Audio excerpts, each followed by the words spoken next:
রাজশাহীর বাঘা উপজেলা সদরের টেলিফোন এক্সচেঞ্জ ভবনের পশ্চিম পাশে একটি বাঁশ ঝাড়ের গর্ত থেকে একটি কঙ্কাল উদ্ধার করেছে পুলিশ। রোববার 18 জানুয়ারি দুপুর 2টার দিকে খবর পেয়ে পুলিশ ঘটনাস্থলে গিয়ে কঙ্কালটি উদ্ধার করে।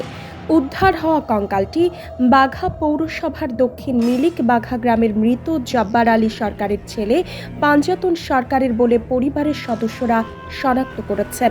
স্থানীয় ও প্রত্যক্ষদর্শী সূত্রে জানা গেছে, একই এলাকার বাসিন্দা বজলুর রহমান তার হারিয়ে যাওয়া জুতা খুঁজতে বাড়ি থেকে প্রায় 500 মিটার দূরে একটি বাঁশঝাড়ে যান।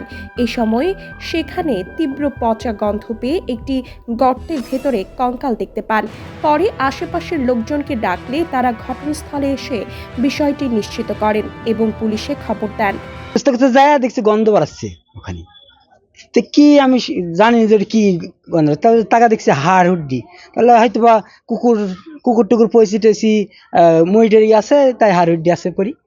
তো এরকম দেখি লোকজন সব ডাকলাম, তখনই ডাকিলে যাই তো দেখলো যে এই অবস্থা। তোর বাড়ির লোক ডাকলো, আসলে হয়তো বা আসি গা সমর্থক হচ্ছে তো কে এডি। পারিবারিক সূত্র জানায়, পাঞ্জাতন সরকার গত 1 ডিসেম্বর সন্ধ্যায় বাড়ি থেকে বের হয়ে আর ফিরে আসেননি। দীর্ঘদিন খোঁজাখুঁজির পরও তার সন্ধান না পেয়ে ছেলে হাফিজুল ইসলাম বাঘা থানায় একটি সাধারণ ডায়েরি করেন। নিখোঁজের প্রায় 1 মাস 18 দিন পর বাঁশঝাড়ে পাওয়া কঙ্কালের সাথে সোয়েটার দেখে পরিবারের সদস্যরা তাকে শনাক্ত করেন। সম্পর্কে আমার তাওই হয়, আমার চাচাতো ভাইয়ের শ্বশুর। গত ডিসেম্বরের 1 তারিখে উনি হারাই যায়, হঠাৎ করে সন্ধ্যার পরে নাই। মেলা রকম খোঁজাখাজি, তার ছেলেরা মেয়েরা যেরকম যে বলছে যে অমুক জায়গাতে এই লোকটাকে দেখে আসলাম, কিন্তু যাই থাকি অন্য মানুষ। ওইগুলো পড়া দেখে আমরা মনে করছি যে ইনি হচ্ছে আমার যিনি হারাই গেছে, যে তাই এটা হচ্ছে সে মানুষ।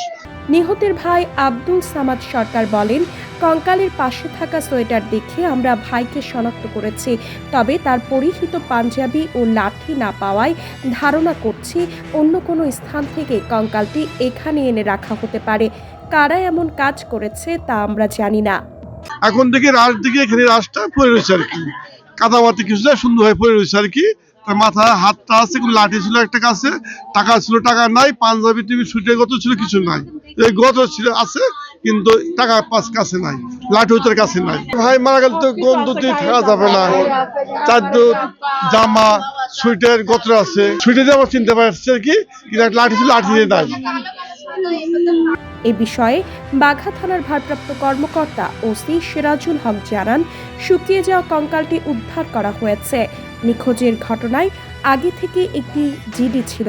কঙ্কালটি ময়নাতদন্তের জন্য রাজশাহী মেডিকেল কলেজ হাসপাতালের মর্গে পাঠানো হয়েছে। রিপোর্ট করেছেন মোস্তাফিজুর রহমান।